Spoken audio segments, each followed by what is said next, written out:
Hi, my name is Todd. Leonard.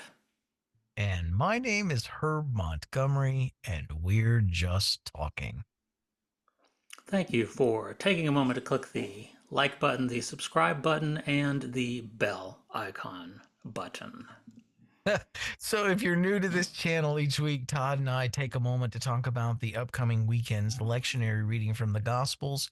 Our goal is to talk about those readings in the context of love and inclusion and social justice. Our hope is that our talking will be just talking, as in justice, but that also something we might say would inspire you along with us to do more than just talking. So, Todd, what are we looking at this week? We have jumped over to the Gospel of John, chapter 18, beginning with verse 33.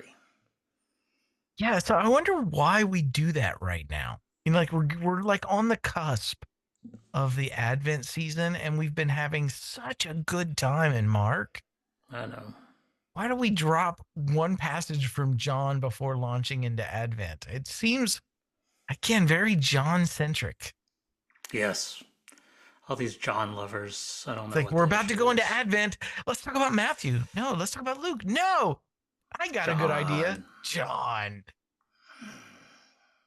And this is a great week for those who sometimes think we're a little too hard on the Gospel of John. This is a great week that shows how the Gospel of John, if we're not careful, can become a little problematic. It's a great it's I- it's always a great week to bash the Gospel of John, and Sorry, this sorry. this week is no exception. There's a good Anyway, there's a good there's a good nugget. There's a couple good nuggets in this passage in the context of this passage this week. The challenge is where it starts off, and I don't know where else to begin. But what did Winnie the Pooh used to say? The best place to begin is at the beginning. Was that Winnie the Pooh? Am I oh, remembering that correctly? I good, don't know. good, sounds good. Sounds We all good. like Yeah. Winnie. I mean, you won't find me bashing Winnie the Pooh, that's for sure. So uh, yeah. Okay. So the part that jumps out at me in the very beginning is where Pilate and Jesus are. They have this exchange where Pilate's saying, "Are you the king of the Jews?" And Jesus basically, it looks like, and I'd be open to anyone in the comments wanting to help me see it a different way.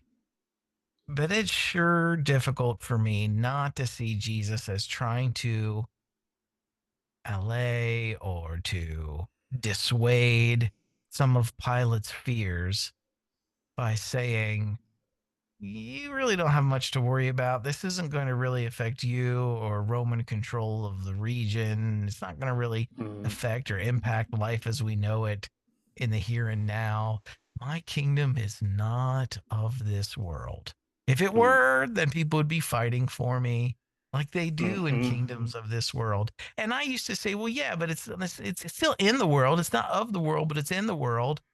That's not what Jesus is doing here. Jesus isn't painting that dichotomy. He's contrasting Pilate's concerns with his kingdom as being about something other than changing life and status quo as we know it here and now.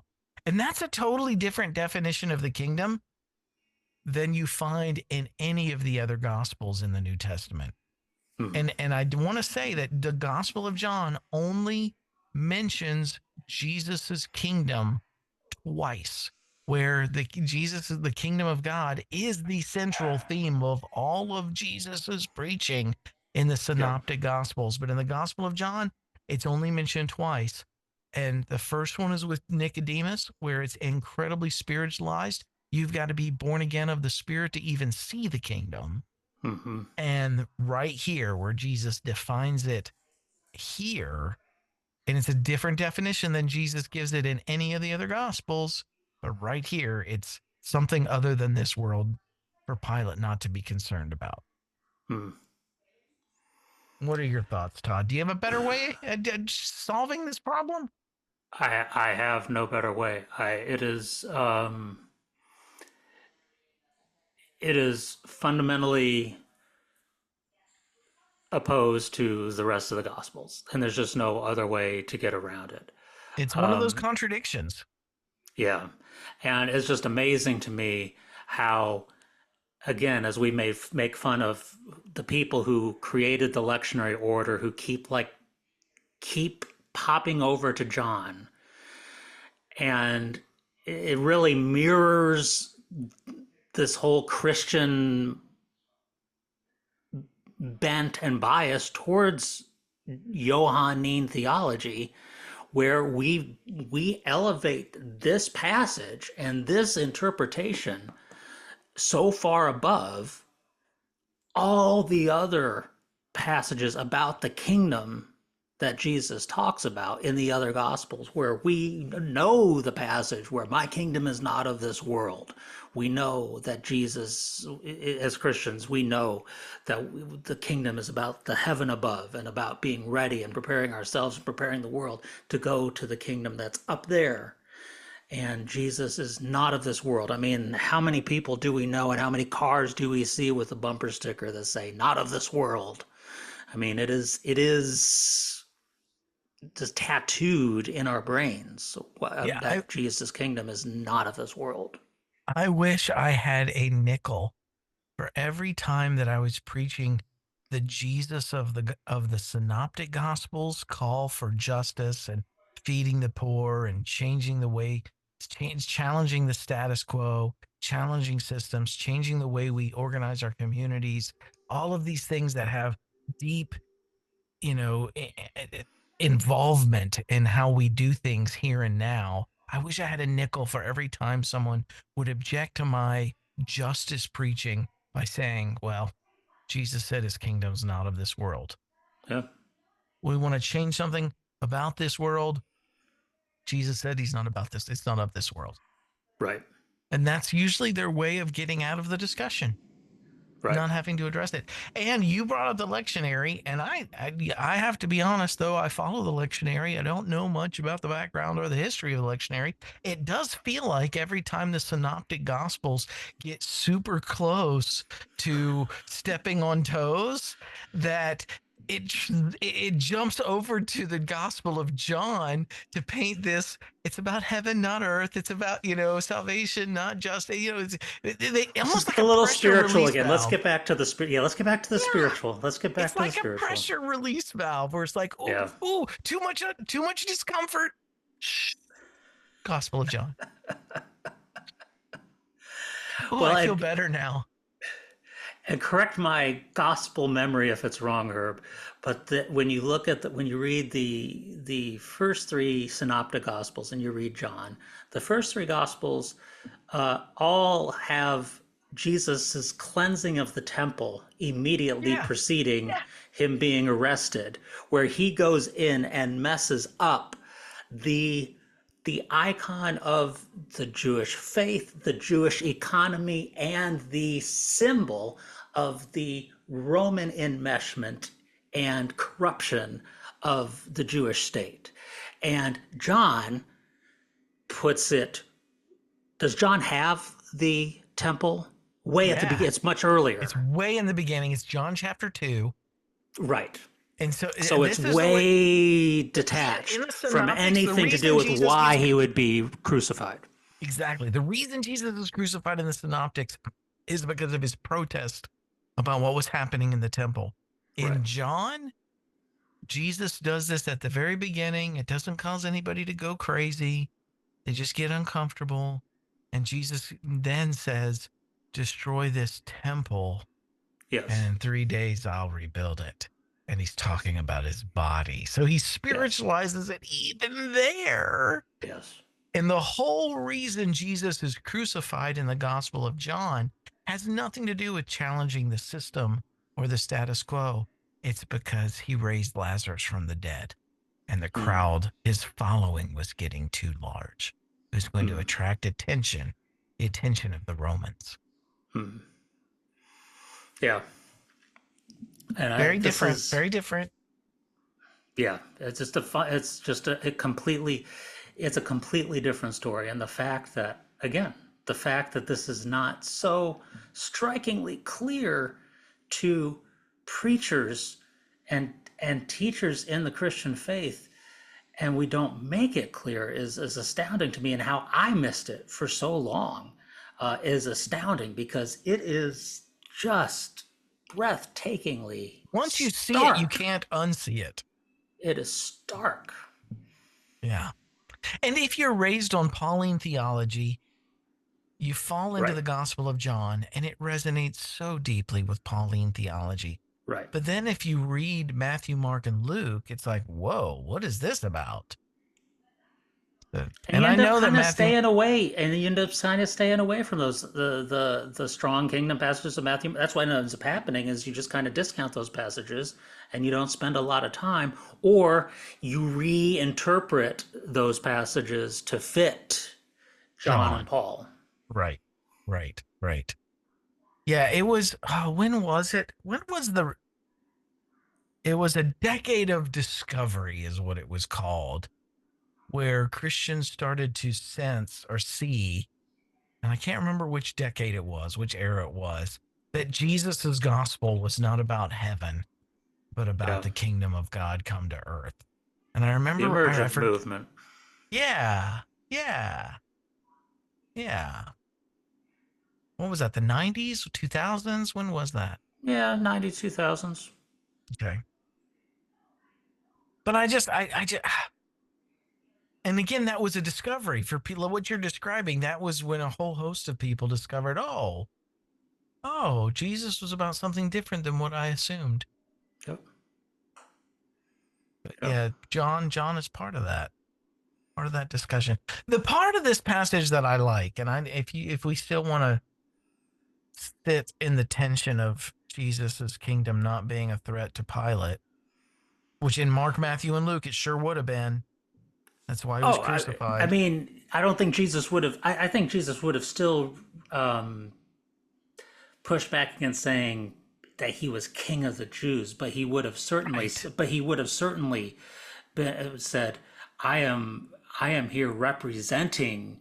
I am, I am a Jew, standing with the Jews for a better life for most of the Jews that you and your puppets have ignored and left behind." He would stand as a protest representative. He would not be trying to make himself into something, but he would certainly be saying, "Yeah, I mean, if he, I would think he would take a much more direct stance against." If somebody asked him that question, he would have been much more honest and direct Yeah. in Well, saying and he and was.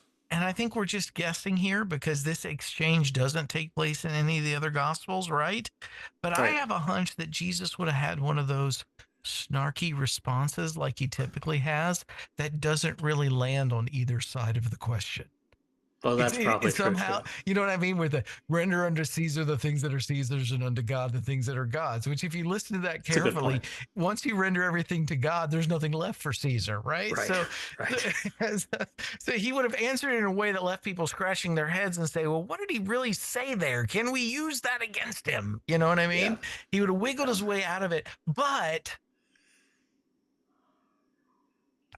I just, I feel like if it would have been asked in the synoptic gospels, it would have been a totally different exchange. And Jesus, even in the synoptic gospels, rides in on a donkey to do his temple protest.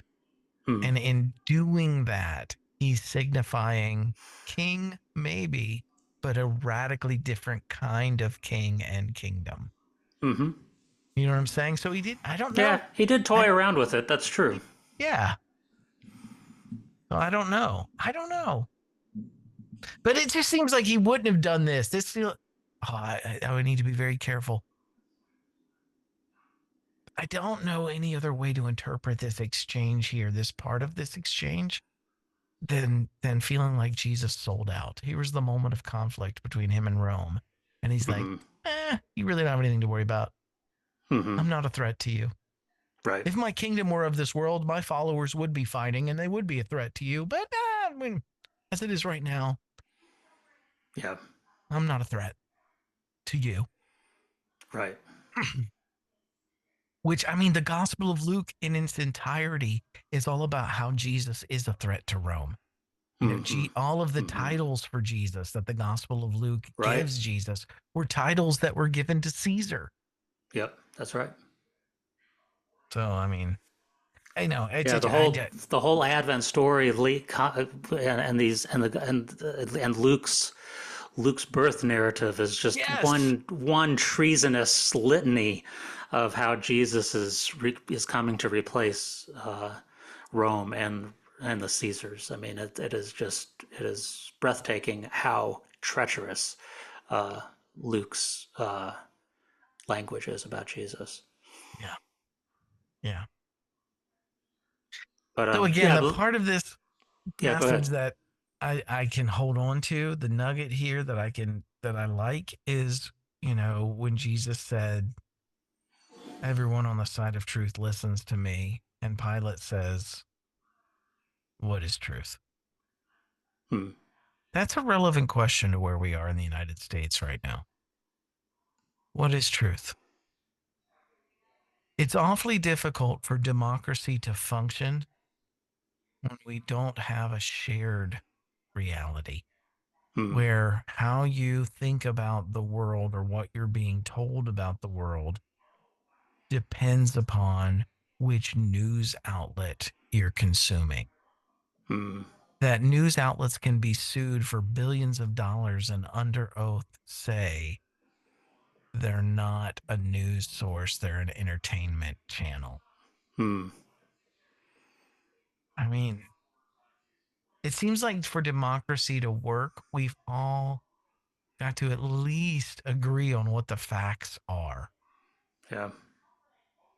So, what is truth? I think that's a relevant question for where we're at in the United States today. What is truth? What's true? What's alternative truth or alternative facts? Right. I mean, most people feel like one side right now feels like they've just put their savior into office and Hmm. now everything's going to be okay. Yep. And the other side that I happen to agree with on this looks at it and says, dude, what have we done? You know, Yeah. we have just enthroned chaos and people are going to be harmed as a result of this. Yeah. And It's yet, the you know, class. both sides feel just as passionately about it. Right. It's the But you can't classic. go ahead. Sorry. No. No. No. No. No. No. I'm just making a joke. Please continue. Just keep saying. You can't convince one side or the other that they're seeing it incorrectly. No, you And I'm can't. not convinced both sides are. I think one side is, obviously, right? But yeah, what is truth? It feels futile. Right. It does. It does when you feel when you say the same words and people hear them completely differently. Um, it's incredibly frustrating. It's incredibly it was incredibly frustrating for me when I was a pastor to try to preach the kingdom message of Jesus and and use terms that could be understood and accepted by people who watched Fox News and who watched MSNBC.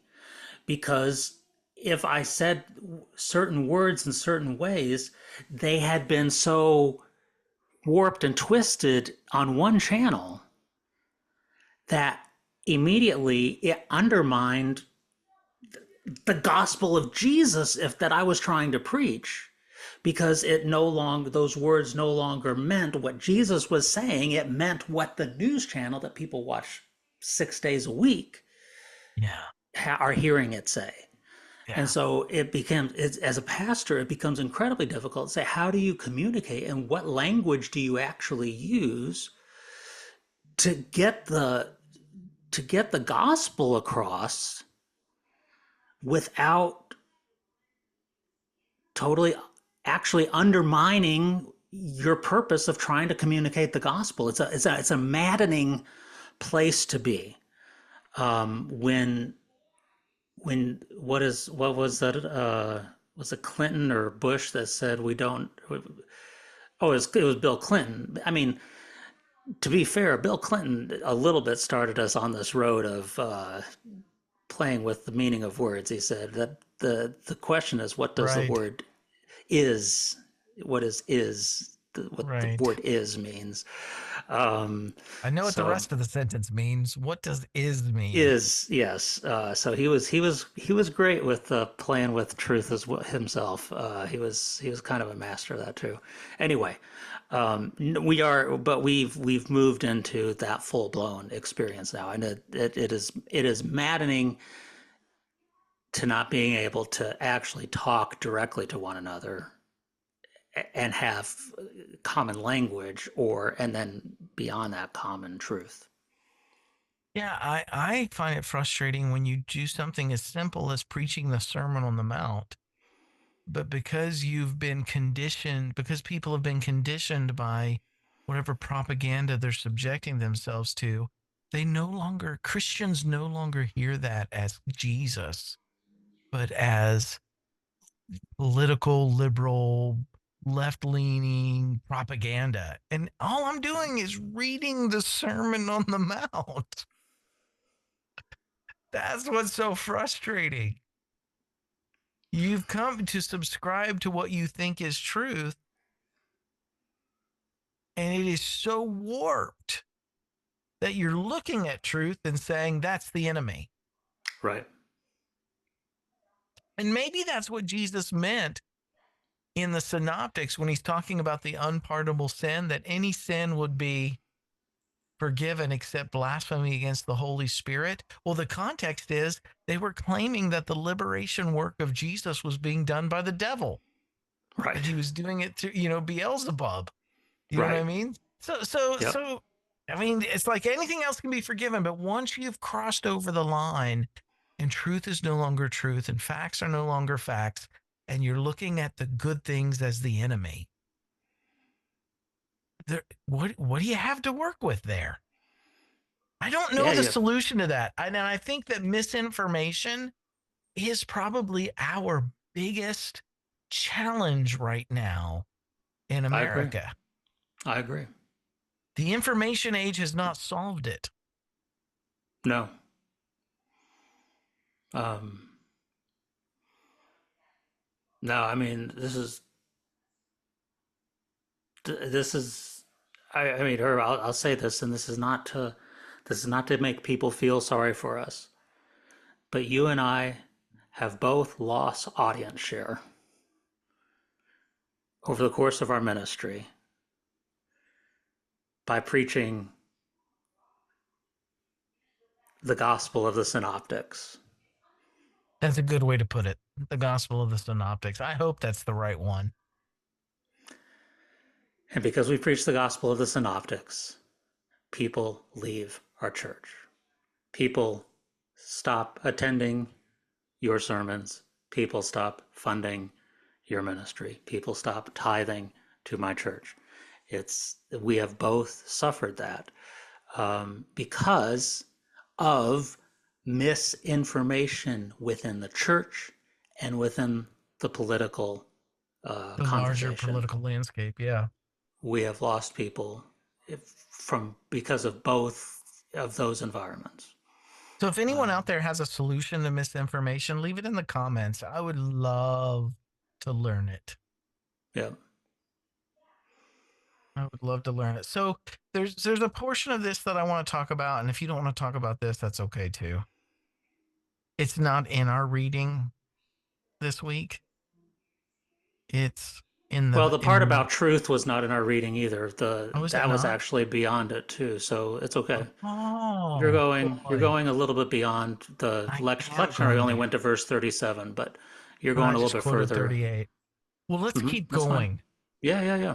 because I think it's relevant. It's all relevant. It fits all tightly together. It's good. Jesus, the next thing that Pilate does in the passage is he then presents Jesus to the people and says, at Passover time, I always release one person to you. Shall I release this person, Jesus? He's, trying to get himself back out of this, unwind himself from this mess. And there they are, faced with choosing Jesus. And instead, another insurrectionist, another liberationist, another rebel that had promised liberation to the Jewish people through whatever activity the narrative places him as doing. I think he was a violent. The word there, I Insurrectionist. think, is for a violent insurrectionist. Yes. And they say instead, faced between Jesus and this, they say the popular vote is give us Barabbas. That's the loudest call that's heard is give us Hmm. Barabbas. Jesus or Barabbas? They said give us Barabbas. I think that's relevant to 2 weeks ago. I don't want to I make too agree. much out of it. It's a I'm not limit to the saying that Kamala was comparisons, Jesus. but no, you can't make that comparison. But um, there's some there is History is some littered. History is littered with us being at a crossroads where we could have taken a positive choice or a horrible choice. And we at times take the horrible one. We sometimes choose the good one, but we also at times choose the horrible one. And I just can't help but see the parallels between what just happened here in the United States and what's happening in our passage. yeah.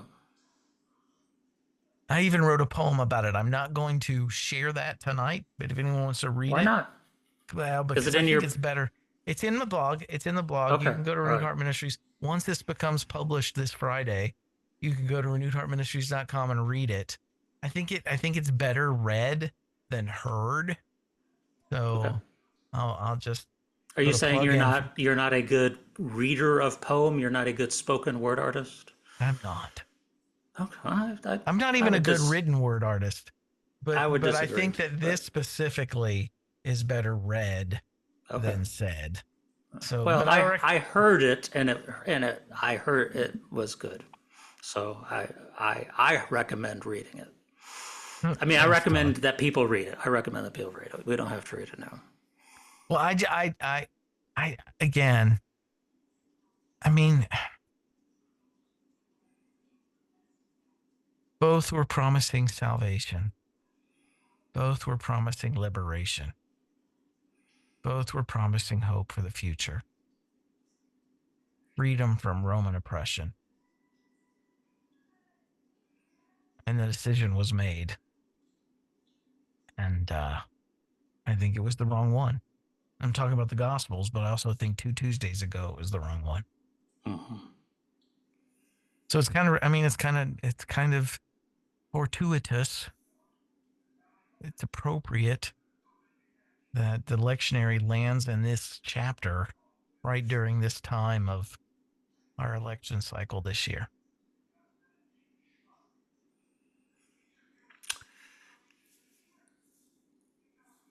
I wouldn't say that about any other election I've ever witnessed in my life. But I am definitely convinced that this one is weightier than most. Hmm. I don't want to go around just calling anybody who wins the election that I didn't want to win, they're a Barabbas. You know what I mean? I don't want to be pegged with that. I think, but I believe this one's different. Well, I believe this one there's a track record that you can point to that suggests that there's no evidence of justice and mercy and compassion and peacemaking coming from this person.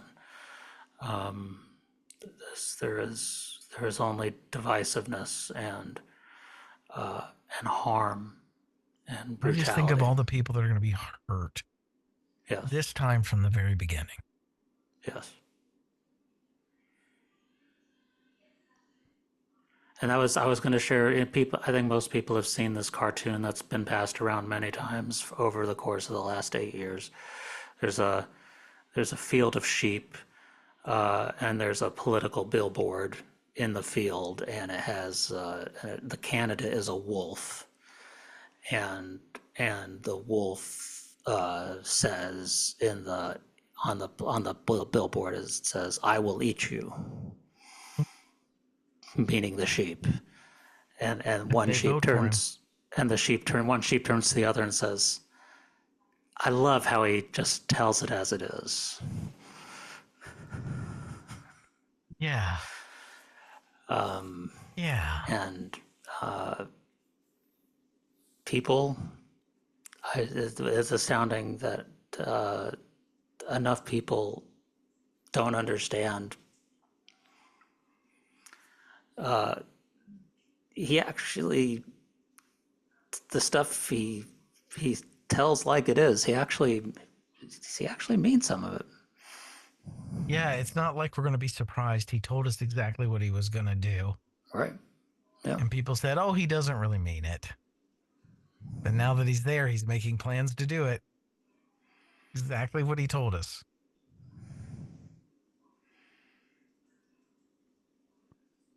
I could start going through the cabinet now if you'd like me to go through the cabinet and just talk about how all of that is like evidence, but I won't do Gates. that. Yeah, Gates. Or the fact that he's going to have a loyalty review board for Oh the my Joint Chiefs of goodness. Staff. Yeah. Um, What have we set in motion, Todd? um, Dear Jesus, save us. yeah. Well, unfortunately, John says his kingdom is not of this world. Right. That's the escape hatch every time. You can Yeah. almost feel it. It's like all the stress of all the chaos that's happening in our world and the injustice and the feelings of helplessness that we can't do anything about it. And there's all this tension and anxiety inside of us. And then all of a sudden we remember my kingdom's not of this world. And whew, I don't really have to do anything about any of that or worry about it. I Yeah. just have Jesus. And it works. Yeah. And when it produces is Christians that no longer engage our world and make it a better place. They're Yeah. escapists. But let's be clear, and I want to be clear because there's a whole segment of Christianity who believes That's true. that believes that Jesus' kingdom is not of this world, and so therefore they could vote for the person who won and say it doesn't matter because his policies don't matter because Jesus' kingdom is not of this world. But let's be clear, more and more of Christianity is voting specifically to make their version of Jesus' kingdom the kingdom of this world. They're making Christian nationalism the religion of Yeah. this land. And so Yeah. we are moving away from where it used to be, oh no, we can vote for anything because it has nothing to do with the kingdom of God, to now, no, we are going to bring this merciless, theocratic, judgmental God into our politics, and we're going to make him the lord of the land here. And so let's be clear, at this point we have dueling Jesuses. We have dueling, Yeah. not saying that either party has the correct Of course handle on not. who Of course Jesus not. is, but we're at a point of where we're literally looking at two versions of religion, of Christianity, of what the understanding of the gospel even is. Yeah, and that's such a good point, Todd. If your political involvement is going to lead to Christian nationalism, then please by all means subscribe to the Gospel of John that Jesus' kingdom is not of this world, right? And Right? back Then off. I want to start preaching John. Right. But I would rather us engage our world in a way that makes our world just, compassionate, and safe for everybody. Yeah. You know what I mean? But Yep. if you're going to do this Christian morality, nationalism, white Christian nationalism stuff, then by all means, please reassess your Jesus and say that, Go back to John. yeah, go back to John. That would be better than nothing. Yep. All right, I've had a change of heart, Todd. I am going to read it. Is that okay?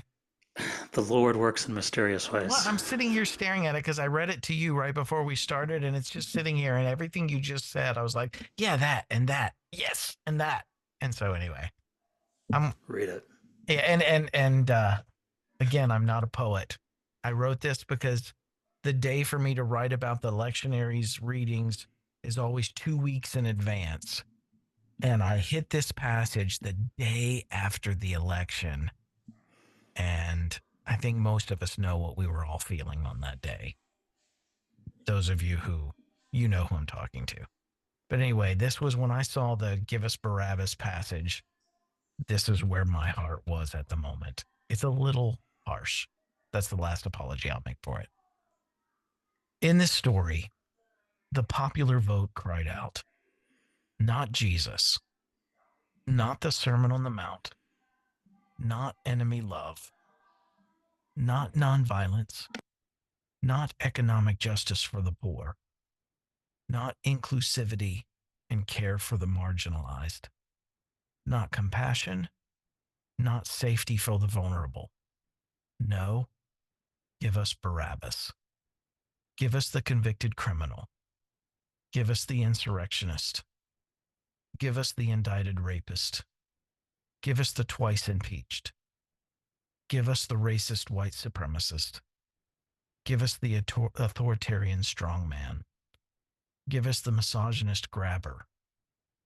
Give us the remover of protections for women's bodily autonomy. Give us the totalitarian dictator. Give us the fascist. Give us the autocratic nationalist. Give us the anti-immigrant xenophobe. Give us the scapegoater. Give us the plutocrat. Give us the corporativist. Give us the earth-destroying extractive industrialist. Give us the bankrupt businessman. Give us the compulsive liar. Give us delusion. Give us fairy tale identity. Give us deeper injustice as long as I come first.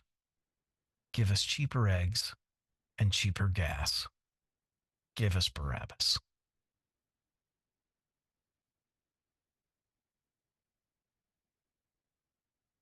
It was a pretty sober day the day after the election.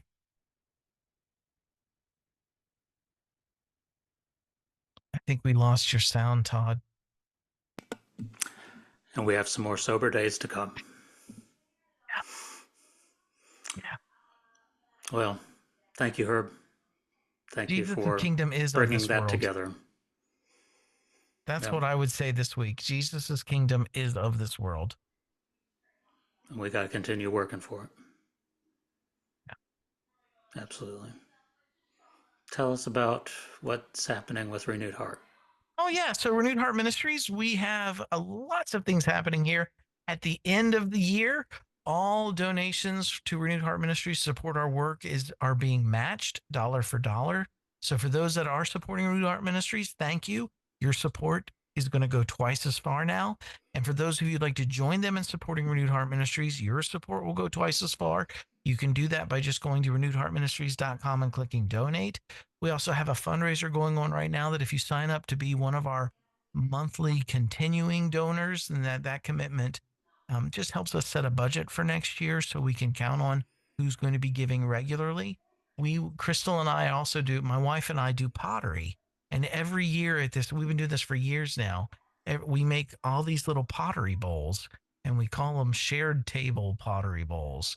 And we send those out to everyone who signs up to be an ongoing, reoccurring monthly donor, just as a thank you gift for supporting Renewed Heart Ministries work. That's our gift of love to the ministry and to you.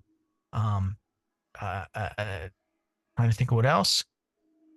All the information on Renewed Heart Ministries is free. Go there, check out all the resources we have there. For those of you who are familiar with Renewed Heart Ministries, we're a nonprofit that helps people find the intersection of their faith and social justice engagement. Um, my new book, Finding Jesus, is still available on Amazon. The subtitle is A Fundamentalist Preacher Discovers the Social, Political, and Economic Teachings of the Gospels. You can get it on Amazon. You can get an audiobook on Audible. And I think those are the big things happening right here as the year ends. We got a lot of fundraising happening right now to try to meet our budget for next year. Todd, tell us about you. Um, Tell us about your I coaching. continue to operate a coaching practice, and you can find that at tjlcc.com.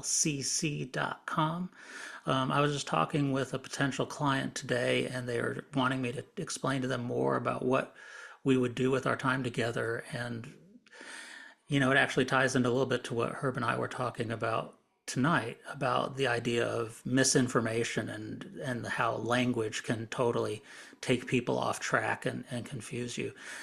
In our lives, there are things that happen over the course of our lives that we internalize. And often we internalize the messages from those events in wrong ways. And Mm-hmm. they communicate false stories about who we are. And then we start acting and behaving in our current lives based on false narratives from our past.